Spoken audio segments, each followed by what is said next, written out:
As I've mentioned before, I love working in sketchbooks because there's so little tension or expectation, or at least there shouldn't be, just unadulterated creative exploration. However, when I first started painting, I was absolutely paralyzed by my sketchbook, by any medium really. That empty white page felt like just another way to mess something beautiful up with my inadequacy. It was almost impossible to begin painting because I had this ridiculously human belief that instantaneous perfection was possible for those who were born with talent. And since I wasn't born with talent, or the talent to be an incredible abstract artist the first time my paintbrush touched the canvas, maybe painting in a sketchbook was just a silly pastime that I should avoid because all the great artists were born with talent, right? I sat for weeks staring at the blank page, and when I finally painted my first abstract, I was appalled at how ugly it was. I almost gave up, but something inside of me said, I must paint. So I started painting and drawing subjects that felt safe until I could bring myself back to painting really ugly abstracts. Thanks to a number of accomplished abstract artists online who spoon fed me some reality, I took on an artist challenge to paint 30 abstracts and track the progress from start to finish. And that was such an incredible experience. In the beginning, I painted mostly muddy mush. I did find I had an eye for color though, but I didn't know how to paint in layers or work with values. Blobs of paint with a haze of definition is how I would describe my early work. Once in a while, however, something magical would happen, and through the mush of colors, a faint composition would appear, and my heart would just leap at the thought that maybe painting was a skill I could develop after all, and I could learn to be the artist I felt I was in my heart.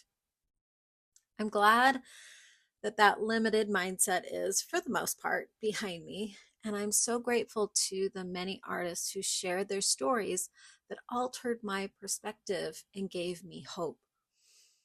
Every skill is developed with practice. Why do we treat art differently? If I wanted to be an artist, I was going to disappoint myself over and over with ugly art until I stopped painting to be good and started painting because I loved it. I'll be honest, I didn't love it at first. I wanted to paint abstracts, and although abstraction is often dismissed as something anyone, even a child, can do, I found the opposite to be true. As an artistic discipline, abstraction is quite difficult and takes many, many hours of practice to develop the skill and even longer to find your own artistic voice in it. How do I feel about my work now that I'm several years and many, many hours in? Well, when you finally paint something you're not ashamed to hang on the wall, a painting that you truly like, not because you painted it, but because it speaks to you, that is an amazing day. And when that starts happening over and over, you know you're onto something. I've now painted many pieces that I love enough to hang on my wall, and I'm super picky about what I hang on my very limited wall space. That means I'm also painting work I feel excited to share with others, work I believe in, but I don't expect everyone to love my art. Art is so subjective. What is good art? How does one create it? Are those questions even realistic? Can they be answered objectively? The truth is, I don't think it really matters because most artists create for reasons outside of the purview of those questions anyway. Artists create because they must, not because others acknowledge their work or think it is good. I mean, how many celebrated creatives died before anyone appreciated their work? So many. But why waste time worrying about how good your art is or if anyone will like it. Instead, I try to worry about finding those who need my art as much as I have needed the particular pieces of art that moved and transformed me. Long story short, I'm really thankful my sketchbook doesn't have feelings.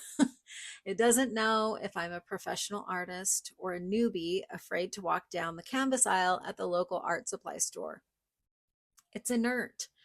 I would argue that a blank page cares more about your feelings than most people on social media. It's there, it's open, it doesn't demand, it invites. A blank page cares about your feelings.